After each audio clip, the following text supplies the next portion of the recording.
Isang pinagpalang araw po sa inyong lahat at welcome dito sa Men of Light for the 15th Sunday in Ordinary Time. At ang ating pong episode ngayon ay mula sa Ebanghelyo, mula kay San Mateo, chapter 13, verses 1 to 23. At ang episode title po natin ngayon ay Sowing Generously. Alam niyo po, naalala ko nung first year high school ako sa subject namin na TLE, no? Yung pong practicum namin doon ay magtanim, magpatubo ng isang klaseng halaman. Ikaw ang may choice kung anong halaman ang iyong itatanim. May kanya-kanya kaming mga sako na may lupa at doon mo itatanim yung iyong project. At ang simple lang po ng aking itinanim, patola. Alam niyo ho, na-realize ko during that time na hindi po pala madali ang magtanim. Yung talagang bubungkalin mo siya, bibisitahin mo, hindi sapat yung didiligan mo lang siya araw-araw, yung talagang may effort, magbibigay ka ng iyong sarili para mapatubo mo. Pero alam niyo ho, after ilang days nang ginagawa ko yun paulit-ulit, para bang walang nangyayari. Para bang hindi tumutubo ni wala man sprout na lumalabas doon sa project kong iyon. And then one time, nagkaroon po ako ng dengue at na-confine sa hospital. Ang iniisip ko lang noon, during that time, kumusta na kaya yung itinanim kong patola? At noong pong bumisita ang aking mga kaklase, lo and behold, ang unang bungad nila sa akin, huy, yung patola mo, yung itinanim mo, tumubo na, umusbong na. Alam niyo ho, ang lalim ho ng karanasang yun na hindi ko makakalimutan kung kailan ako nawala at hindi present at naging mahina, doon pa mas lalong tumubo at nagbunga yung pinaghirapan ko doon sa aking itinanim.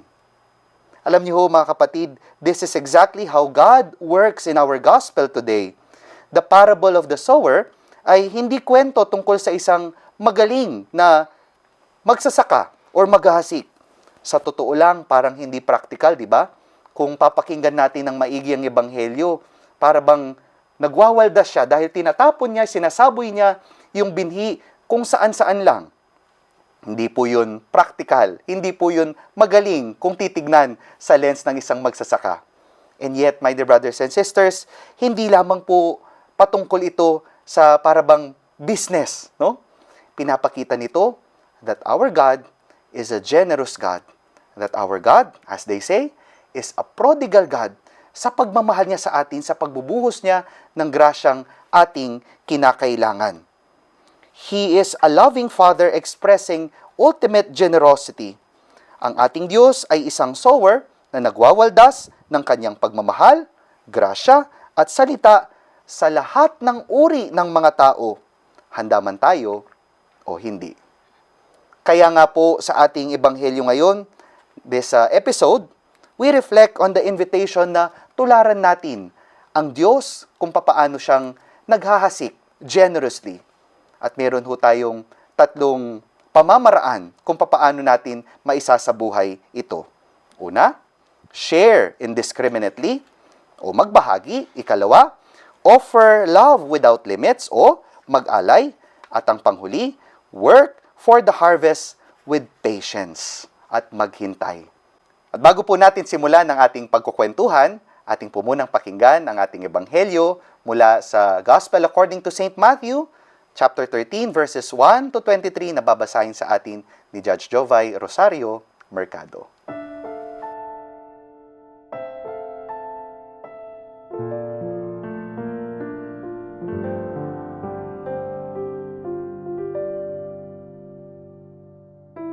Pagbasa mula sa Ebanghelyo ayon kay San Mateo. Noon ding araw na iyon, si Jesus ay lumabas ng bahay at naupo sa tabi ng lawa. Pinagkalimpumpunan siya ng makapal na tao, kaya sumakay siya sa isang bangka at doon naupo. Nasa dalampasigan naman ang mga tao. At nagturo siya ng maraming bagay sa pamamagitan ng mga talinhaga. May isang magsasakang lumabas upang maghasik. Sa kanyang paghahasik, ay may binhing nalaglag sa tabi ng daan. Dumating ang mga ibon at tinuka ang mga iyon. May binhi namang nalaglag sa kabatuhan, sapagkat manipis lang ang lupa roon. Sumibol agad ang binhing iyon, ngunit nang mapabilad sa matinding sikat ng araw, ay natuyo. Palibhasay walang gaanong ugat. May binhi namang nalaglag sa dawagan. Lumago ang mga dawag at ininis ang mga iyon.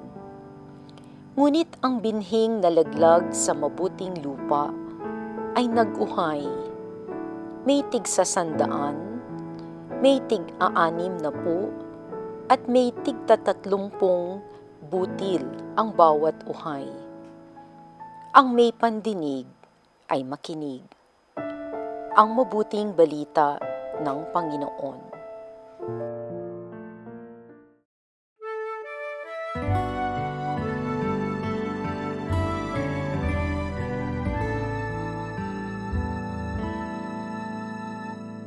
At tayo po'y nagbabalik dito sa Men of Light para sa 15th Sunday in Ordinary Time sa ating pong episode na pinamagatang Sowing Generously. At kami po ang inyong makakasama sa kwentuhan ngayon, Father Justin Gatos po ng Social Action Center of Pampanga. Jovay Rosario Mercado po, kumusta po kayo? Brother Joey Angeles po from Angeles City. Glad for you to join us. Kami po ang mga makakasama ninyo na maghahasik ng salita ng Diyos, no? Sa ating pagninilay ngayon. Punta na ho tayo sa ating unang punto. Ang unang punto po natin is to share indiscriminately o magbahagi, no? Ginamit ko rin po, linagyan ko po sila ng Tagalog kasi ang lalim at ang ganda rin po related dito sa ating mga points, no? Sa original Greek translation, ang salitang ginamit para sa paghahasik ay speiro, which literally means to scatter or throw wide. Ang kilos po ng sower ay hindi kuripot. Di ho ba pagka magtatanim ka, usually, para bang intentional, kagaya nga nung previous episode, talagang itatanim mo, ibabaon mo yan isa-isa. Pero sa ating ebanghelyo, talagang nagsaboy, no? Speiro, to throw or to scatter, no? Malawak ang sway ng kanyang kamay sa lahat ng direksyon. Hindi siya tumitigil sa pag-abot sa atin, lalong-lalo na sa mga puso natin na para bang kuminsan, sabi nga, yung madalas na ginagamit na reflection dito, yung ano bang klase yung puso natin. Pero looking at the sower, talagang generous siyang maghasik ng kanyang pagmamahal. Among Justin, tinitinan ko kasi ang subtitle ni Father Justin for today sa first part, Share Indiscriminately. So, tiningnan ko yung meaning nung indiscriminate. May nakita akong positive meaning niya at saka negative meaning niya. Yung positive meaning niya, sabi niya, doing something without making any distinction. Mm-hmm. Yun namang isang meaning niya na para sa akin medyo negative insofar as today's gospel is concerned. Lacking in care, no? Not discriminating, haphazard. Oo nga naman, kasi pag nagsaboy ka, talaga naman, yung sinasabi mo kanina, Father, hindi siya economical kasi isa-isa dapat silang tinatanim. Kaya lang dahil nga may mas malalim siyang ibig sabihin na indiscriminate, parang linalaan mo yung sarili mo para sa iba nang hindi ka namimili. No? Naalala ko tuloy yung sinasabi sa akin ng mommy ko. Sabi niya, pag nagbibigay ka, no, huwag mong hahayaang idikta ka ng ibang tao kung ano yung gusto mong gawin. No? So, kung gusto mong maging indiscriminate, go ahead. Pero yung susunod na sinabi niya, naiwan siya sa akin, sabi niya, huwag mong hayaang tanggalin nila yung bangong nanggagaling sa kamay mo. Ganda lang. Oo. So, naiwan siya sa akin, partner, no? Kaya yun ang sinasabi ko, yung indiscriminate sharing or giving. What comes to mind is the illustration of yung Easter Vigil. Di ba? It starts madilim. And then, one candle is lit. And then, that candle lights another candle, and then another candle. Soon, you have a well-lighted church. I think kindness is like that. If you are able to give and give, soon it becomes a better world. Like the church is lit, no? I am also reminded of those YouTube videos or Facebook reels na yung parang pass it on, pass it Yes. forward. Yes.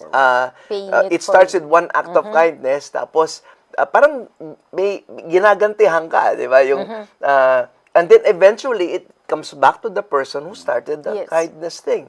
Sabi nga nila, what a better world it would be if everybody would just share. Para bang, yun dito po naalala ko si Apong Dong, no? Ating mahal na obispo. Para bang pagka sinasabi niya, yung pag-ibig pagka nagbigay ka, ng pag-ibig ng hindi ka nangungwenta. Yan yung sinasabi dito sa ating unang punto. Pero when you begin to calculate, mangwenta, yung pag-ibig natin, nagiging walang kwenta, sabi niya. Yes, Judge. Kasi parang nagiging transactional siya. Transactional. Di ba? Hindi naman ganun ang gusto ng Panginoon sa atin eh. Kaya nga, di ba, sabi niya, kung may affair ka, kung may event ka, ang imbitahin mo, yung mga pilay, yung mga pingkaw, sabi niya, yung hindi makakaimbita sa iyo back, no? Yung hindi yung ganon. So, parang kung minsan napakahirap, no? Kasi, kunwari, kung literal mo siyang gagawin sa event mo, hindi naman talaga magiging comfortable yung taong ganon. Hindi naman niya sinasabing ililimit mo yun, eh. You think out of the box, no? Always think out of the box. Nabanggit ko yata dati yung nag-birthday siya yung nagbigay ng, among, no? Ang ganda nun. Siya yung nagbigay ng chicken joy. Oo, nagbigay siya ng joy by giving chicken joy. Oo. So, parang nasa sayo naman yun eh.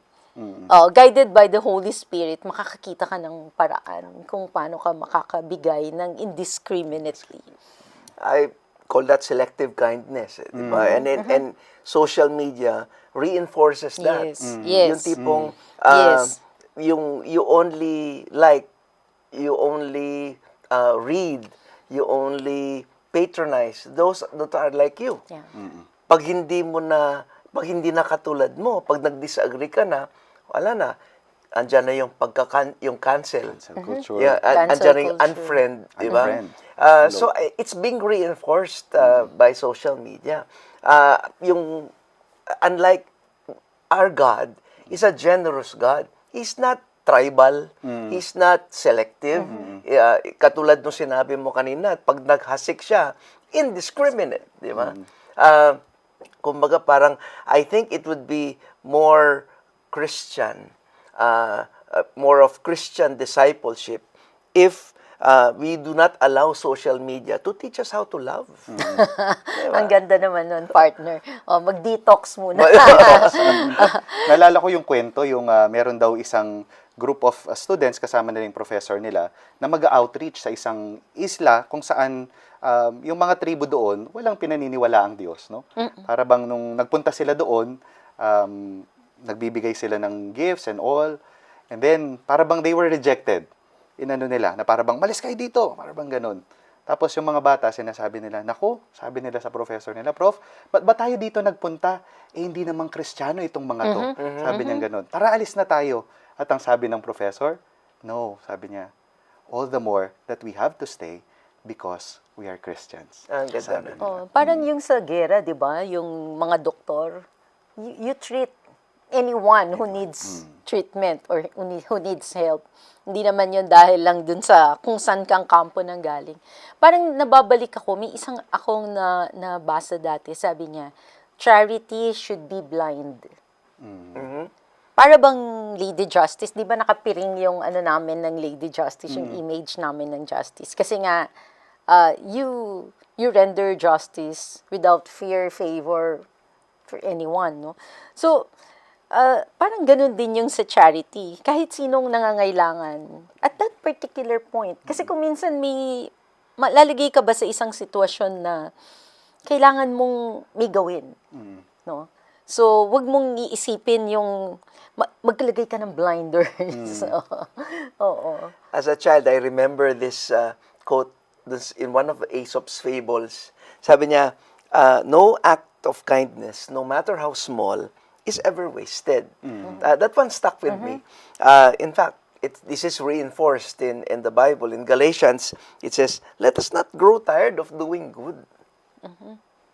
Ang ganda po ng ating unang punto, no? Nakakabitin, pero ang dami-daming pamamaraan ng pag-sow ng grasya indiscriminately na let us allow God to use us, no? Sabi nga ho yung salitang bahagi, ang ganda, no? So for us Filipinos, napakalalim. It means two things: to give, magbigay, and to be a part of or maging kabahagi. Kapag ka nagbahagi ka, hindi mo lamang ibinabato yung sobra-sobra, kundi ibinibigay mo yung isang bahagi ng sarili mo para maging kabahagi ka ng buhay ng iba. At magbabalik pa po ang Men of Light. Please stay with us.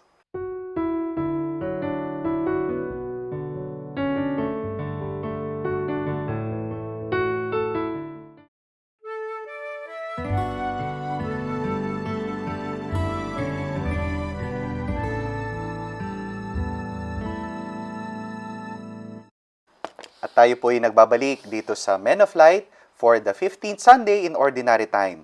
At ang ating pong ebanghelyo ngayon ay mula sa Gospel according to St. Matthew chapter 13 verses 1 to 23. At ang ating episode title ay pinamagatang Sowing Generously. At kami pa rin po ang inyong mga makakasama dito sa episode na ito, Father Justin, Judge Jovay at si Brother Joey. Punta na ho tayo sa ating ikalawang punto. Kung kanina, ang ating first point is share indiscriminately o magbahagi. Yung naman pangalawa is letter O, offer love without limits or mag-alay. Ang ganda lang po ng salitang offering, no? It is a sacrifice that expects nothing in return. Parang ito po yung katangian ng sower sa ating ebanghelyo, no? Naghasik siya kahit alam niyang may mga binhing tutukain lang ng ibon or malalanta sa init, yung mga dadapo sa semento and all that, no? He loved the soil enough to risk being wasted. Yes, Judge? Tuwang-tuwa ako dun sa last statement ni Father Justin kanina, Brother Joey, yung sinabi niya na pag nagbigay ka, hindi lang yung may binibigay ka, kundi may binabahagi ka, no? Meaning you give something of yourself. Which brings me back to a book that I really like nung growing up, and then hanggang ngayon pwede pa siya. Yung pangalan ng book ay The Giving Tree by Shel Silverstein. Yung tree, una, syempre, magbibigay siya ng shade kasi malago siya. Tapos bibigay niya, apple tree siya eh. So, tapos mami, bibigay niya yung bunga niya dun sa little boy na nagsisik ng shelter sa kanya. Mamaya, gusto na niya nung lumber niya. So, hanggang in the end, naging stump na lang siya. And in the end, nung naging stump siya, bumalik na yung little boy after niyang na indiscriminately nagamit na lahat ng parts ng tree. Bumalik siya. Sabi ng tree, come sit on my stump. So, until the end, Meron pa siyang... yung tree talagang gave it all, no? Binigay niya talaga lahat-lahat. So, kung minsan parang nagiging commentary siya about the man na yung taking advantage of the tree. Kaya lang, I'm looking at it on the positive side na yung sa tree gave the boy everything he got. Hanggang naging stump na siya, partner. Na last na, inupuan na lang siya nung little boy. I'm reminded of the best example of this would be parents, di ba? A mother would wake up countless nights when a baby cries to feed the baby, to cuddle the baby. The baby doesn't say thank you. Or the baby doesn't even promise repayment. Pero she does this every night without fail. Kumbaga parang, this, I guess, is agape. Di ba? Unconditional love. I'm reminded of what St. Thomas Aquinas said. Love seeks only one thing. One thing only. The good of the one loved. O nga naman. Yes. O nga. Yun lang ang direksyon. Yun lang ang direksyon. Walang kondisyon, walang requirement. The one who is loved. Ang ganda po eh. Ngayon yung nasa kalagitnaan na tayo ng taon, no? July na. Para bang kung papansinin, even sa mga experiences nakakwentuhan ko recently in the alumni homecoming, yung mga kaibigan ko, parang sinasabi nila, nakakapagod, no? Nakakapagod. Pero yung pagod na ito ay kung titignan mo siya, is an opportunity rin na mapapakita sa'yo na nagmahal ka kasi napagod ka. Binigay mo yung sarili mo, and that what makes pagod a holy pagod. Yeah, Oh, ganda naman ng holy pagod. Gusto ko yata yung holy pagod. Oo, parang ang dami nating konting phrases, no? Sana po makapag-reflect kayo ng kanya-kanya ninyong mga pagkakataon na nangyari to. Naalala ko dun sa senior mo, brother na tuloy. Sorry, Nina. Brother Joey, yung sinabi mo kanina na yung mother, naalala ko dun sa isang homily ng dati naming parish priest, si Father Larry Sarmiento. Sinabi niya, ano kaya ang example sa earth na mapapakita mo kung paano yung love ni God sa atin? So, sabi niya, ang na-approximate niya yung mother's love for her children. Parang tama naman, ano? Yung bigay lahat. That's right. Oo. Na walang expecting anything in return. Yeah. Oo. Tapos, loving indiscriminately. No? Sharing and giving indiscriminately. So, naiisip ko tuloy yung sa maraming binibigay sa atin sa scriptures, no? Sabi niya, yung command ng Panginoon na command to lend to someone in need without expecting anything in return.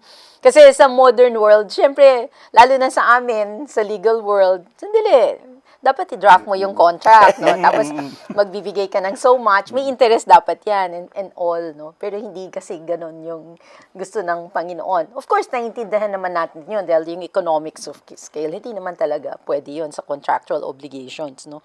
Tapos, yung invitation list niya, yun ngang imbitahin mo kung sino. Tapos, yung last niya, yung widow's mite, talagang yun, natatamaan talaga ako dun. Kasi kung minsan, let's accept it, no? Yung dumarating sa atin na sweldo, malaki siya, or in our case, pension, no? Malaki siya for your own needs, no? Pero pag nagbigay ka ba sa simbahan, para bang ikaw yung widow? Diba? Parang, yun, every time, naiisip ko yun. Minsan nagfo-fall talaga. Minsan kulang talaga. Oo. The problem I see with today's world is that almost everything is transactional. Yeah. Diba? People always ask, even if they don't verbalize it, what can I get from this? Out of this. What is in it for me? Diba? Kumbaga, even relationships become negotiations. Correct. I will love you if. I will forgive you if. I will stay if. However, the cross teaches us something opposite. I remember an episode of Men of Light, yung puspos, lubos, at ubos. I think that's how mothers love also. Yeah. And that's how God loves also. Kasi real love begins when transaction ends. Alam niyo ho, Judge Joey, Brother Joey, yung ganyan ho minsan yung struggle ko sa social action, no, bilang executive director. Minsan nakikita ko yung mga staff pagka nag-overtime, kunwari may event, may mga para bang church apostolates na kailangan gawin. Para bang minsan sabi ko, hindi nababayaran itong mga to, hindi. At lagi ako nire-remind ng mga staff natin sa social action na para bang, Among, tandaan mo, apostolate ito, binibigay namin ng sarili namin free of charge because we love what we are doing. We Amen. love God. Ang ganda. Pero, naisip ko din doon, may nabasa ako minsan, ang tawag niya, helper's high. Helper's high. Ang sabi niya, yun daw rush of itong feel-good chemicals. So, naririnig natin palagi yung endorphins, naririnig natin yung Oxytocin. dopamine, oxytocin, tama ba yun? Oxytocin. Oxytocin. Oo. Yun, yung tatlong yun. Ano yan feel-good chemicals yan That's right. So, pansinin po ninyo, pag may natulungan kayo, genuinely, quietly, mafe-feel ninyo to, parang hindi na kayo kailangan mag-exercise. Kasi di ba, pag nag-exercise ka, you'll feel these chemicals, no? Kasi natatanggal yung stress. Yun po, magkakaroon kayo ng helper's high. Parang yung runner's high. Ito, Yes. helper naman. Ito, helper's high. Natutuwa ako, no? Dapat kasi minsan may dapat maiwan sa atin. If you remember the singer, lyricist also, si Bono, Diba? He used to be the lead vocalist and lyricist of the rock band U2. Yes. Ang ganda na sinabi niya eh. Love is not patronizing and charity is not about pity. It is all about love.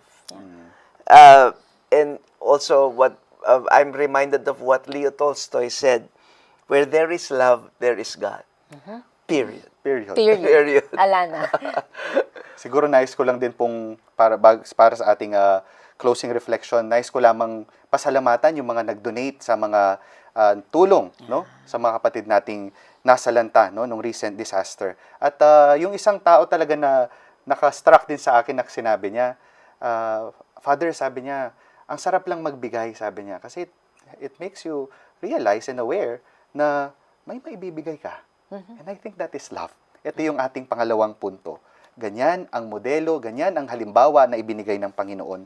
He healed the sick, forgave sinners, and welcomed outcasts without conditions.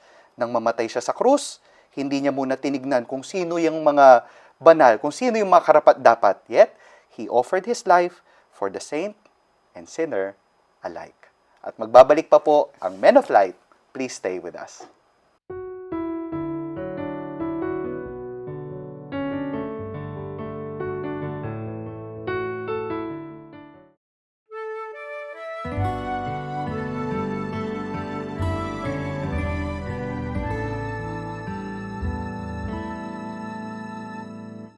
Tayo po'y nagbabalik dito sa Men of Light for the 15th Sunday in Ordinary Time. At ang ating pong episode ngayon ay pinamagatang Sowing Generously. So kung kayo po'y nakatutok pa rin sa ating episode ngayon, inaanyayahan po namin kayo na i-share po ninyo ito sa iba't ibang mga social media platforms natin para mas malawak po yung makapaghasik tayo ng salita sa pamamagitan ng ating pagninilay. Kasama pa rin po ang inyong mga lingkod, si Brother Joey, Judge Jovay, at Father Justin. At punta na ho tayo sa ating ikatlong punto, no? Yung una, yung letter S is to share indiscriminately. Ikalawa, yung letter O is to offer love without limits. At ang panghuli, para makumpleto na yung ating acronym, is to work for the harvest with patience. W. So, kung titignan ho natin, yan ay acronym natin na SOW, no? Dito po sa huling bahagi, yung binhi na nahulog doon sa mabuti at matabang lupa ay nagbunga. At hindi lang siya basta-basta bunga. Judge Jovay and Brother Joey, 30, 60, at 100 doble, no? 30-fold, 60-fold, and 100-fold. Para bang in the ancient world, ang typical harvest po pala is only 7-fold, no? Kaya nga, ang 100 doble or yung 100-fold ay isang himala. Kaya lang, madalas ngayon yung mundo, pagka sinabing himala, gusto agad-agad, no? Gusto natin, agad-agad, instant ang resulta. That's Jobay. Natuwa ko dun sa instant ang resulta. Naalala ko yung kinukwento sa akin ni Jonel. Noon daw high school sila, kamukha ninyo, Among, nagtatanim sila. So, may kanya-kanya silang plot. Parang merong boys versus girls. Okay. Well, alam mo naman, kung nagtanim yung girl at nagtanim yung boys, mas malago yung sa girls. Inspection time. Yung petchay nila, maliit. Maliit ang dahon, dahil di masyado nadiligan and all, no? So, ang ginawa nila, pumunta daw yung mga kaklase niyang mga lalaki ng gabi, tapos tinanggal yung kanila, pinalit dun sa... yung plot nila pinalit dun sa girls. So, syempre, pagdating ng umaga, nagalit yung mga girls kasi biglang stunted yung growth ng mga petchay nila. Tapos yung sa mga boys, nakangiti sila dun sa teacher, pinuri sila, ganun. Yun, walang ka-patience. They did not really work for those, no? They did not really work. They wanted the results, but they did not want the pain of seeing something grow, no? Yun ang sinasabi nila.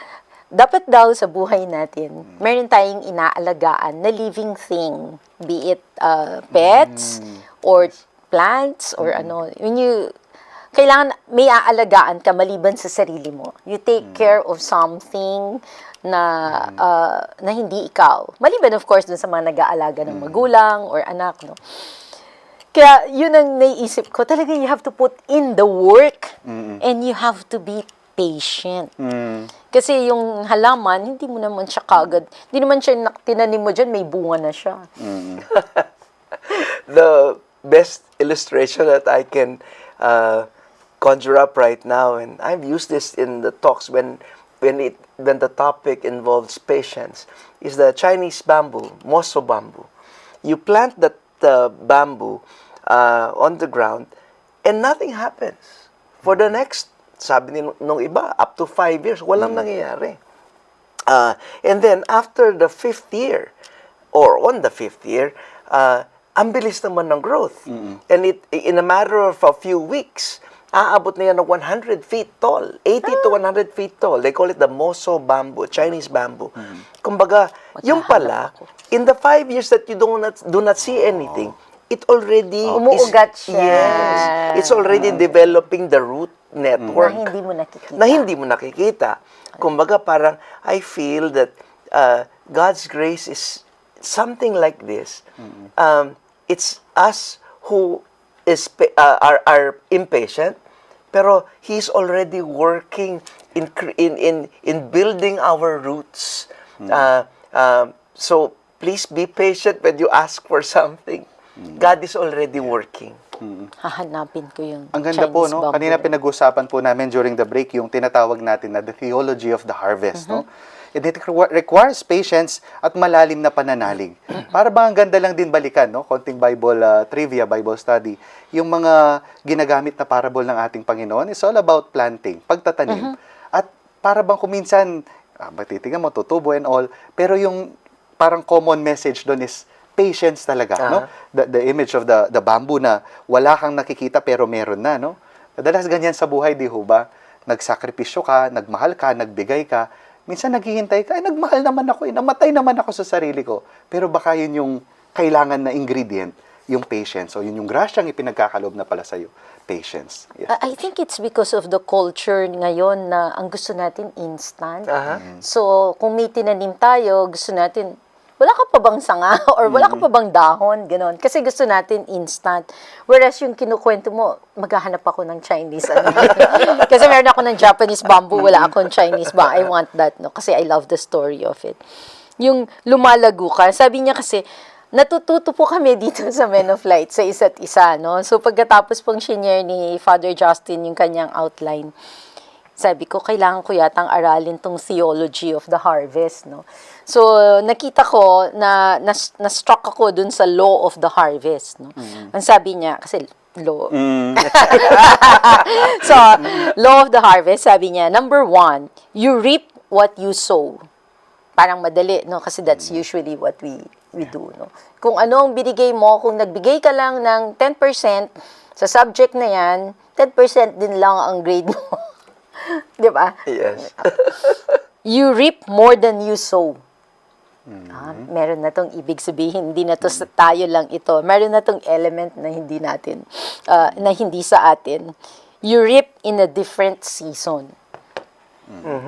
Parang yung bamboo tree mo. Yes.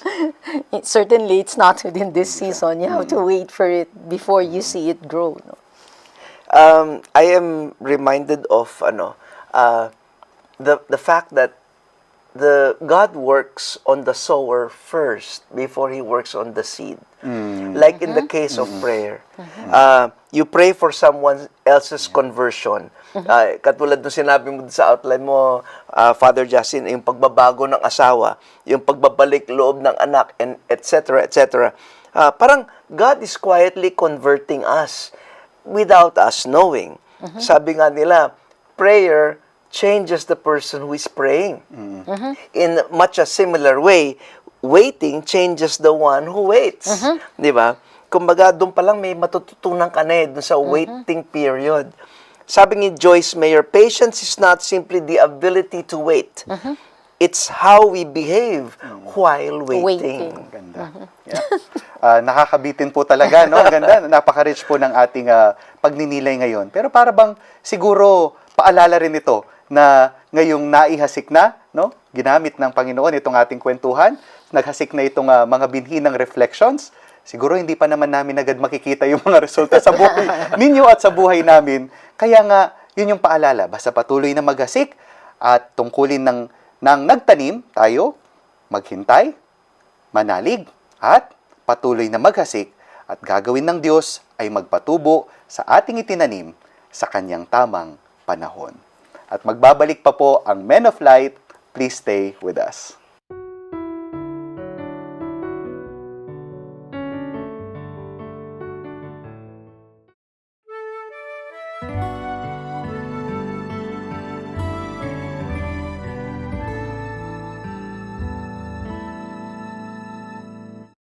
At tayo po'y nagbabalik dito sa Men of Light for the 15th Sunday in Ordinary Time. At dito po sa ating last segment, ating pong babasahin yung mga comments ninyo and yung mga reflections ninyo sa ating pong daylight at ang ating mga social media accounts. And then to be followed by our greetings sa mga kaparian at mga Men of Light communities natin na nagdiriwang ng kanilang kaarawan. To be followed by a short summary, a simple assignment, and to be capped off by our closing prayer to be led by Brother Joey. At syempre po, para po sa ating mga pagsali ninyo sa paghasik ng salita ng Diyos sa pamamagitan ng comments and feedbacks, pakinggan po natin ang inyong mga suggestions and comments. Babasahin po ni Judge Jovay. Salamat po, Father Justin. Nagpapasalamat po kami sa lahat ng mga nagko-comment. Kahit ano lang, no? Sabihin niyo, you're there, you heard us. Maraming salamat po, no? Si Tita Elizabeth Coraming, sabi niya, choose God above all things. He is our all and He is with us always, no? Sabi naman ni Carlos Gloria, sabi niya, I choose God. He always guides me. If we're on the wrong way in our life, He can heal our body and soul.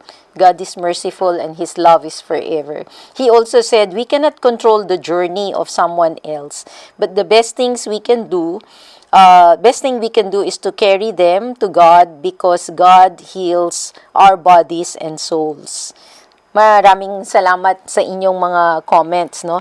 Sa YouTube naman, sabi ni Sonia Elona, 1878, thank you, Men of Light, very inspiring. Men of God here on earth. Thank you for your kind words, totally undeserving, but because the Spirit speaks through us po. So, sa Kanya po lahat. Amen. We give it back to Him. Sabi niya, thank you, Father Deo, Brother Joey, and Dr. Annette for inspiring us. God bless you. More blessings for all of us, sabi ni Sonia uli.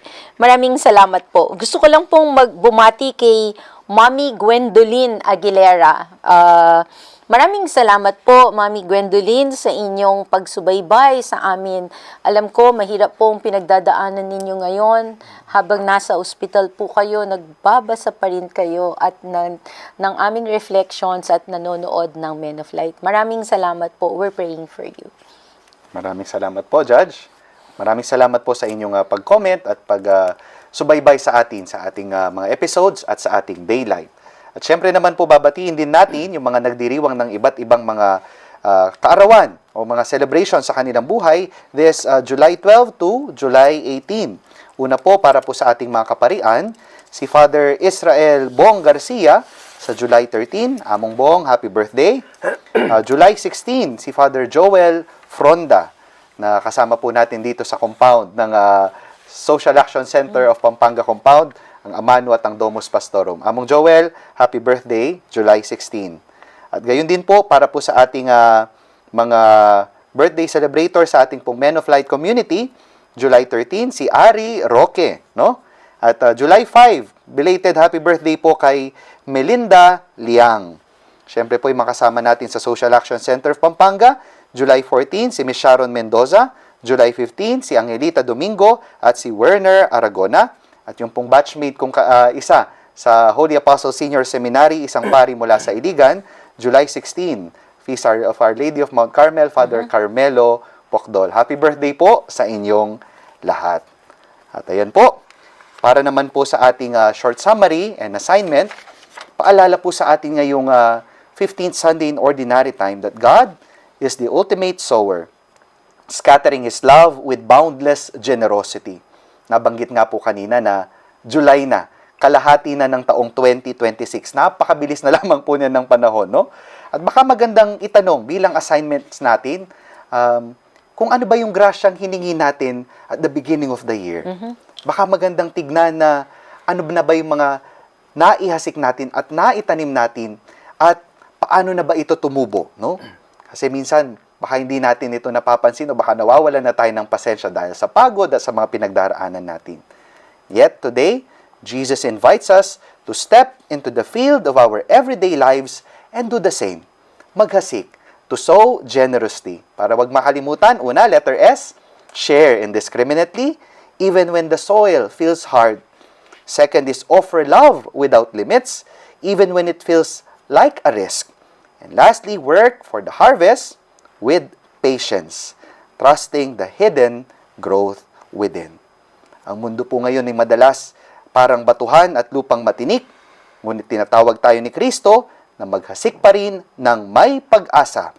Huwag mapagod, magtanim lang tayo dahil siguradong ang masaganang ani ay nasa kamay ng ating divine sower. At para po sa ating closing prayer, ilagay po natin ang ating mga sarili sa presensya ng Diyos at pamumunuan tayo ni Brother Joey for our prayer.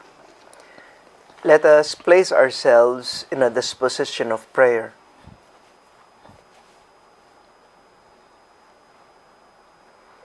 In the name of the Father, and of the Son, and of the Holy Spirit. Amen. Amen. Heavenly Father, thank you for never growing tired of sowing your love into my life. Even when my heart becomes hard, even when I fail you again and again and again, you continue to reach out to me. You never give up on me. Forgive me for the times that I have been selective in loving others. It is easy for me to love those who are kind to me, but struggle to show kindness to those who have hurt me or caused me pain. Teach me to share goodness, not because others deserve it, but because you are always good. Give me too a heart that knows how to offer itself. When I grow weary of understanding, forgiving, or sacrificing for my family, my friends, or those around me, remind me of your cross. You loved first without expecting anything in return. May I also learn to love sincerely, generously, and without conditions. Lord, help me to wait with faith. I carry many prayers that seem unanswered. There are people I continue to pray for, hoping they will change. There are dreams that have not borne fruit yet. But today, I choose to trust that even when I cannot see it, you are at work beneath the surface. Quietly and patiently, you are causing the seeds to grow in your perfect time. Help me never to lose hope. Teach me to sow seeds of goodness, love, and faith every single day. My calling is to plant. Yours is to make them grow and bear fruit.